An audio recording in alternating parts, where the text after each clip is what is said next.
அன்பு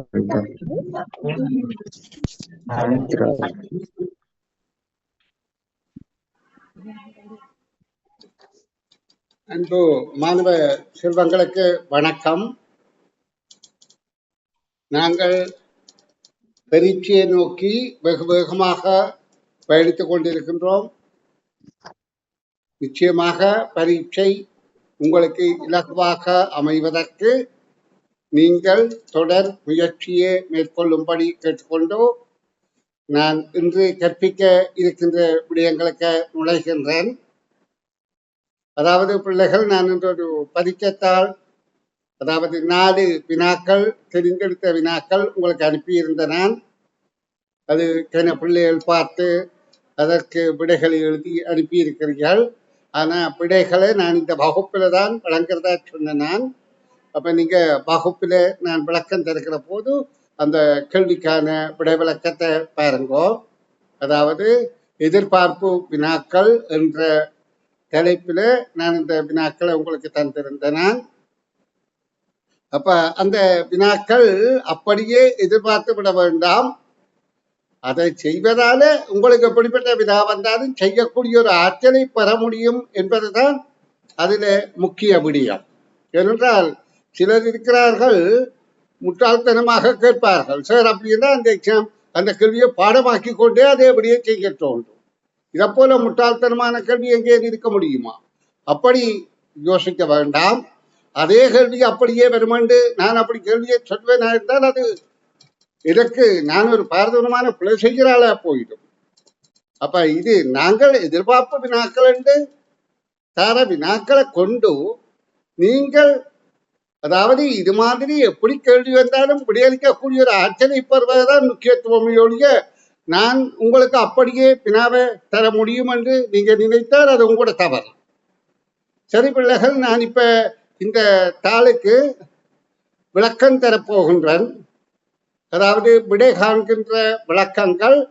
அப்ப நீங்க அதை விளங்கி கொண்டு பரீட்சையை எதிர்கொள்ளுங்கள். இப்ப நான் இந்த பக்கத்தை உங்களுக்கு காண்பித்து விடை காணும் விளக்கங்கள் தாரன்.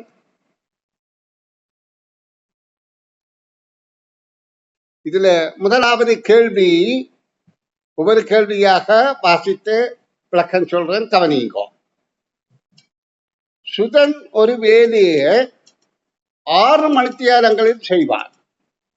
மதன் அதே வேலையை 3 மணித்தியாலங்களில் செய்வார். சுதன் மதன் இருவரும் சேர்ந்து அவ்வேலையின் 2 மடங்கை எத்தனை மணித்தியாலங்களில் செய்வார்கள்?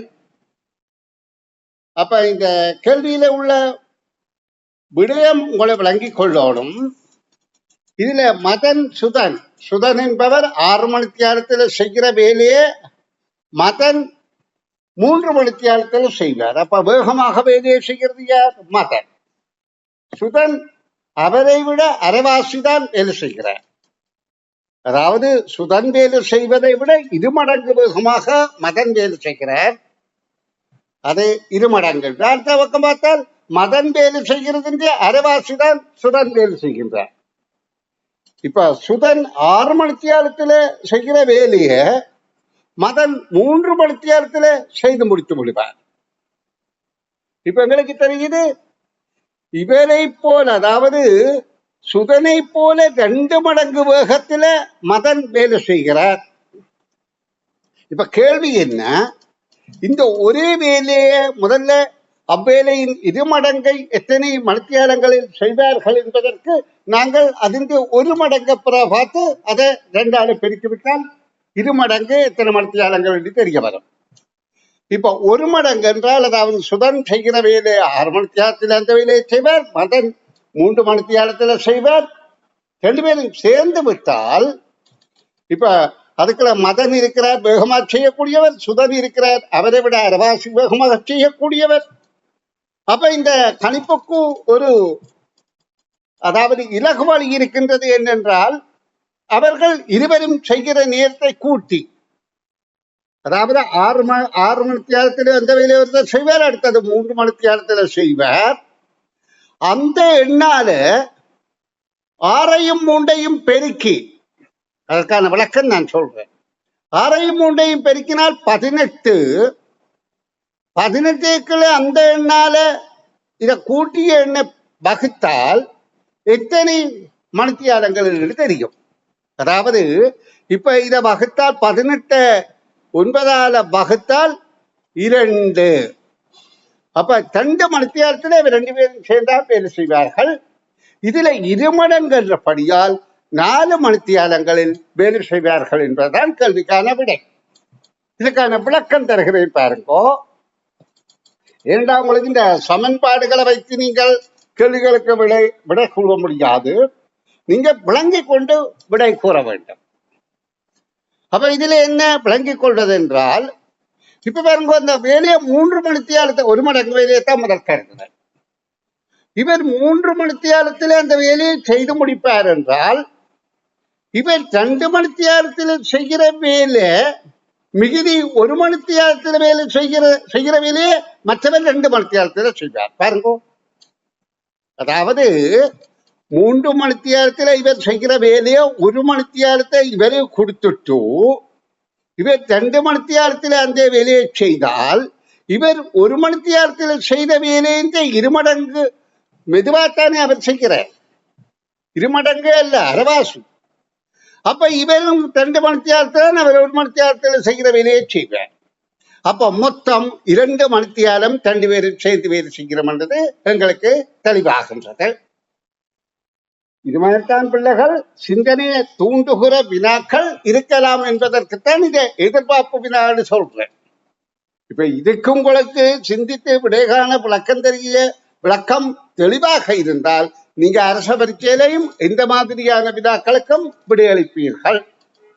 எங்களுக்கு சமன்பாடுகளை நிறுவி விடைகாணும் முயற்சி வேண்டாம். எங்களுடைய சமயோசித புத்தியால அது இது என்று தொடர்பு படுத்தி விடை காண்பதுதான் இலகுவான வழி. இப்ப உங்களுக்கு தெரியுது, அதாவது இந்த மதன் 2 மணித்தியாலத்துல ஒரு வேலை செய்துட்டாரு என்றால், ஒரு வேலையை 2 பேரும் செய்ய, இதே வேலையை இவர் 2 மணித்தியாலத்துல செய்வார். அந்த மிச்சம் 1 மடங்கு வேலையை, இந்த 1 மடங்கு வேலையை இவர் 2 மணித்தியாலத்தில்தான் செய்வார். இவர் 2 மணித்தியாலத்தில் செய்கிற வேலையை அவர் 4 மணித்தியாலத்தில் செய்வார். இவர் 2 மணித்தியாலம் செய்கிற வேலையில மிகுதி 1 மணித்தியால வேலையை இவர் 2 மணித்தியாலத்துல செய்வார். உங்களுக்கு நல்லா விளங்கி கொள்ளணும். அப்ப 2 பேரும் சேர்ந்து அந்த வேலையை 2 மணித்தியாலத்துல செய்வார்கள். அப்ப அதே போல 2 மடங்கு என்றால் 2 பேரும் சேர்ந்து 4 மணித்தியாலத்தில் செய்வார்கள் என்பதே கேள்விக்கான விடை ஆகும். நன்று மாணவ செல்வங்களே, இது கடினமான வினா என்பது எனக்கு தெரியும். ஆனா இப்படித்தானே அவர்கள் அரச பரீட்சையில கேள்வி கேட்கிறார்கள். அப்ப நாங்க அப்படியெல்லாம் என்னடா எக்ஸாம் நெருங்கிட்டு இன்னும் 10 நாள்ல எக்ஸாம் வர போகுது.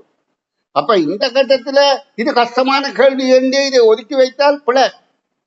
இதையும் நீங்க விடையளிக்கக்கூடிய ஆட்களை பெற்றிருக்க வேண்டும். சரி, அடுத்த கேள்வி. நல்லெண்ணெய் வியாபாரி ஒருவரிடம் 2 கொள்கலன்களில் முறையே 12 லிட்டர் 18 லிட்டர் எண்ணெய் இருந்தன.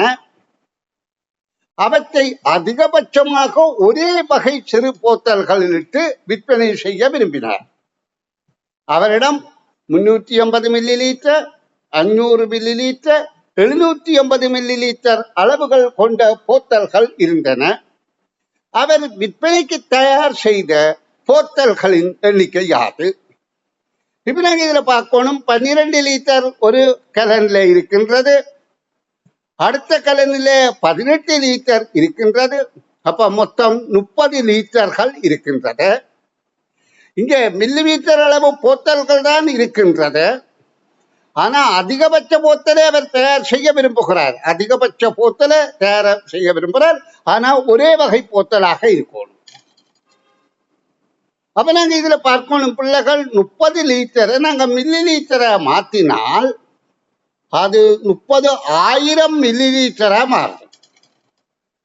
அதை நாங்கள் 350 மில்லி லிட்டர்ல அடைக்க வலிக்கிட்டால் மிகுதி, அதாவது இந்த எண்ணெய் 350ஆல வகுத்து பார்க்கணும். வகுக்கிறதுக்கு என்ன செய்யலாம்? இந்த சைபரையும் இல்லாம பண்ணி போட்டோ 35ஆல இந்த எண்ண வகுப்போமாக இருந்தால் மீதி வரும். மீதி வராவிட்டால் தான் நாங்கள் ஒரே வகை போத்தலை அடைக்க முடியும். இப்ப நான் அதை வகுத்து உங்களுக்கு காட்டவில்லை, உங்களுக்கு புரிந்து கொண்டால் சரி.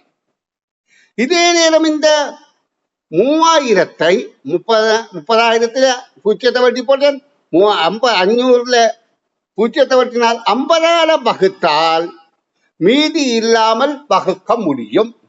அப்ப இதுதான் அந்த போத்தல்களின் எண்ணிக்கை. எப்படி?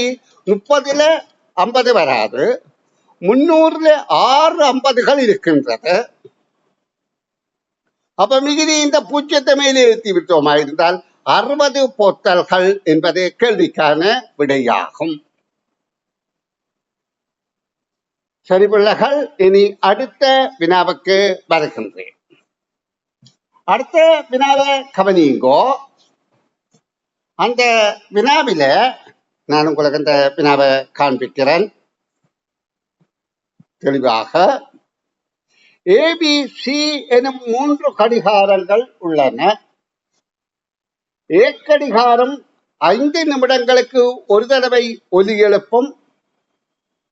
B கடிகாரம் 10 நிமிடங்களுக்கு ஒரு தடவை ஒலி எழுப்பும். C கடிகாரம் 15 நிமிடங்களுக்கு ஒரு தடவை ஒலி எழுப்பும். C கடிகாரம் 3 தடவைகள் ஒலி எழுப்புவதற்குள் முறையே AB கடிகாரங்கள் எத்தனை தடவைகள் ஒலி எழுப்பும் என்பது கேள்வி. ஒலி எழுப்பி இருக்கும் என்பது. இப்ப நீங்க கவனித்துக் கொள்ள வேணும். A என்பது A கடிகாரம் 5 நிமிடங்களுக்கு ஒருக்கா ஒலி எழுப்பும். A கடிகாரம் ஒலி எழுப்புறது 5 நிமிடங்களுக்கு ஒருக்கா. அடுத்த B கடிகாரம் A கடிகாரம் 5 நிமிடங்களுக்கு ஒருக்கா, B கடிகாரம் 10 நிமிடங்களுக்கு ஒருக்கா, C கடிகாரம் 15 நிமிடங்களுக்கு ஒருக்கா. இப்ப கேள்வி என்ன? இந்த C கடிகாரம் இவ்வாறு 3 தடவைகள் ஒலி எழுப்புறதுக்கல்ல. C கடிகாரம் தொடர்ச்சியாக இந்த மாதிரி 3 தடவை ஒலி எழுப்புறதுக்குள்ள AB என்கின்ற கடிகாரங்கள் எத்தனை தடவை ஒலி எழுப்பும் என்று கேட்கப்படுகின்றது. நாங்கள் இப்ப 3ம் ஒரே நேரத்தில் ஒலிக்க தொடங்கின பிறகுதானே 3ம் ஒரே நேரத்தில் ஒலிப்பதை கேட்கப்படுகின்றது. அதாவது இந்த 3 கடிகாரங்களும் ஒரே நேரத்தில் ஒலிக்க ஆரம்பித்த பிறகு 3 கடிகாரங்களும் ஒரே நேரத்தில், அதாவது C கடிகாரம் 3வது தடவை ஒலிக்க 3 கடிகாரம் ஒரே நேரத்தில் ஒலிக்கும். அதுக்குள்ள AB எத்தனை தடவை ஒலிக்கின்றது, சத்தம் போடுகின்றது என்பதுதான் கேள்வி. அவங்களுக்கு தெரியணும். முதல்ல ஆரம்பிக்கிறது ஒரு குறித்த நேரம். இந்த நேரத்தில் ABC 3ம் ஒலிக்கின்றது. ABC 3ம் ஒலிக்கின்றது.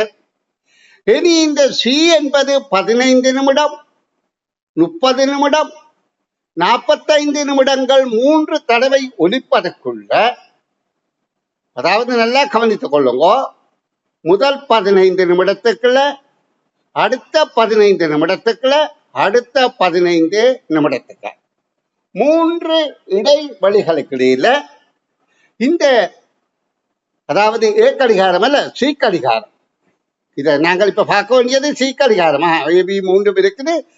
C கடிகாரம் 3வது தடவை ஒலிப்பதற்குள்ள இந்த AB எத்தனை தடம் சத்தம் எழுப்பும் என்று கேட்கப்படுகின்றது. அவங்களை தெரியணும். A கடிகாரம் 5 நிமிடங்களுக்கு ஒருக்கா என்றால் 5 கொருக்கா, 10 கொருக்கா, 15 கொருக்கா. அப்ப 3 தடவை ஒலி எழுப்பி இருக்கும். இனி அடுத்த 15 நிமிடத்துக்கு 20 கொருக்கா, 25 கொருக்கா, 30 கொருக்கா 3 தடவை ஒலி எழுப்பி இருக்கும். அடுத்தது 35க்குள்ள 40, இறுதியாக 45. அவங்களே விளங்குது. இதுல 3 இடைவெளிகளும் இடையில் என்று கேட்கப்பட்டபடியால் இங்க பாருங்க, 3 தடவைகள் ஒலி எழுப்புவதற்குள் உள், அதாவது இந்த 3 தடவை ஒலி எழுப்புவதற்குள், அதற்கு இடைப்பட்ட நேரத்தில் என்றால் இந்த இறுதியாக அந்த நேரத்துக்கு உள்ளதானே கேட்கப்படுது. அப்ப இந்த நேரம் 0 என்று எடுத்தபடியால் இது ஓகே ஆரம்பிக்க அதுபோல 5 நிமிடத்து பிறகுதான் ஒலிக்குது. அப்ப மொத்தம் 8 தடவைகள் ஒலிக்கின்றது. நல்ல கவனமா பாருங்க. இது 3 தடவை, இது 3 தடவை, இது 2 தடவை. அப்ப 5 நிமிடத்துக்கு ஒருக்கா ஒலிக்கிறது 9 கம்பத்துக்குள்ள 8 இடைவெளி தானே. அப்ப அதே மாதிரி 8 தடவை ஒலி எழுப்புகின்றது. அடுத்த 10 நிமிடத்தை நாங்கள் பார்ப்போமா இருந்தால், அதாவது 0 இருந்து அது கருதவே இல்லை. அடுத்தது 10, 20, 30, 40, 40, அதாவது 45 அது ஒலிக்காது.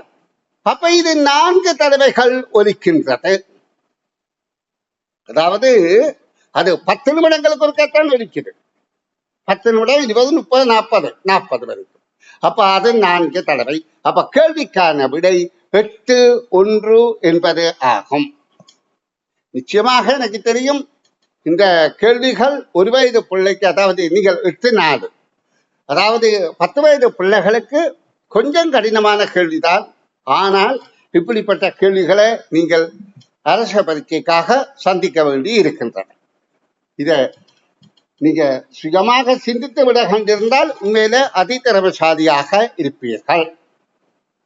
சரி பிள்ளைகள், இனி அடுத்த வினாவுக்கு விடை காணும் விளக்கம் தருகிறேன்.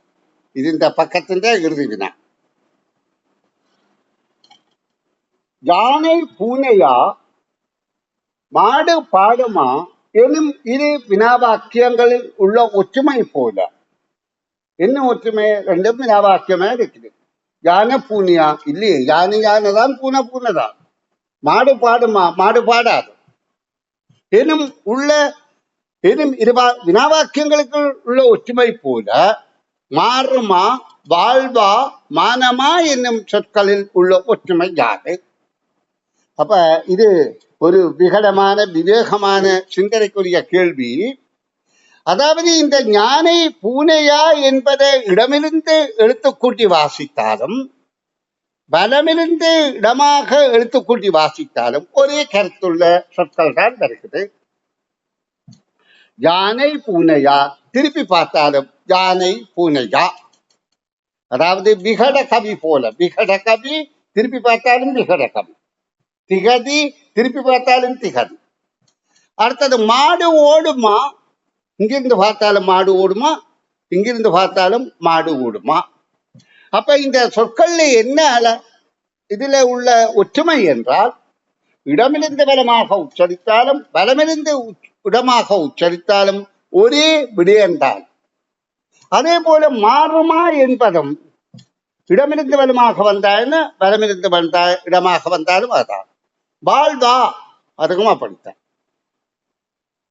மானமா, அதுவும் அப்படித்தான். அப்ப இந்த வாக்கியங்களின் கேள்வி வினாவாக்கியமாக இருக்கின்றது, சொற்கள் கூடி வினாவுகின்ற சொற்களாக இருக்கின்றது. அப்ப நீங்க இதுக்கு எழுத வேண்டியது என்ன? இடமிருந்து பலமாக, எந்த இடமிருந்து பலமாக அல்லது பலமிருந்த இடமாக எந்த பக்கத்தால உச்சரித்தாலும் எழுத்து கூட்டி ஒரே கருத்தை தருகின்றது என்பதுதான். என்போ மாணவ செல்வங்களே, நான் இனி தொடர்ச்சியாக கடந்த கால அரச பரீட்சை வினாக்களை உங்களுக்கு பயிற்சிவிக்க விரும்புகிறேன். இந்த வினாக்கள்ல யாருக்கும் கஷ்டம் இருந்தால், டவுட்டாக இருந்தால் நீங்கள் வாட்ஸ்அப்பூடாக தெரியப்படுத்தலாம். ஏனென்றால் இது கொஞ்சம் சிக்கலான வினாமா இருந்தால் எனக்கு தெரியுது. ஆனால் நீங்க இதுக்கும் தயார் பண்ணினாத்தான் இதுக்கும் பதிலளிக்கக்கூடிய ஆற்றல் இருக்குமாக இருந்தால் உங்களுக்கு நல்ல பெறுபேறு கிடைக்க சந்தர்ப்பமாக அமையலாம். நீங்க இப்ப பாடசாலைகள்ல கடின முயற்சி செய்து கொண்டிருப்பீர்கள். பாடசாலைகள் உங்களுக்கு எக்ஸ்ட்ரா கற்பித்தல் வேலைகள் எல்லாம் ஈடுபடுவார்கள். உண்மையிலே நீங்கள் அந்த ஆசிரியர்களுக்கு பெரும் மதிப்பளிக்க வேண்டியது உங்களோட கடமை. காரணம் என்னென்றால், யோசிச்சு பாருங்கோ, அவர்கள் அந்த தங்களோட பாட நேரத்தை தவிர்த்து எத்தனையோ வேலை இருக்கும் அவைக்கும் தனிப்பட்ட முறையில் அந்த வேலைகளையும் தியாகம் பண்ணித்தான் உங்களுக்காக வகுப்பு வைக்கிறார்கள், எக்ஸ்ட்ரா வகுப்பு.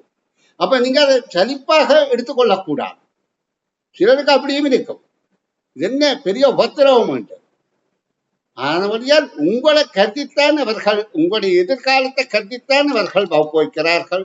அப்ப நீங்கள் அவர்களுக்கு அதற்குரிய மதிப்பளித்து, அவர்கள்தான் உண்மையில உங்களுக்கு அறிவை தருகின்ற கடவுள்கள்.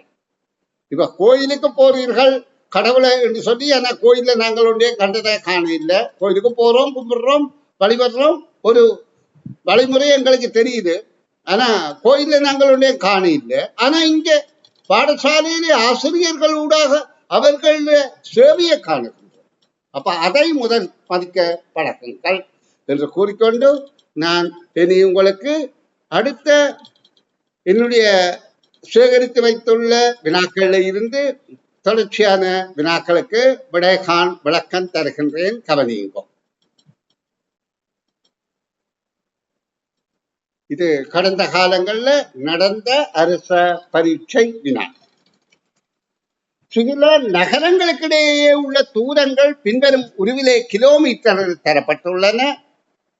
மாத்தறையிலிருந்து காலி கொழும்பு ஊடாக புத்தளத்துக்குள்ள தூரம் யாது என்று கேட்கப்படுகின்றது. இது உங்களுக்கு தெரியணும், தூரங்காட்டிய அட்டவணை. இப்ப இந்த தூரங்காட்டிய அட்டவணையில என்ன வசதி என்றால், இதை பார்த்து நாங்கள் ஒரு நகரத்திலிருந்து இன்னொரு நகரத்துக்கு போறதுக்கு தூரத்தை கணித்துக் கொள்ளலாம்.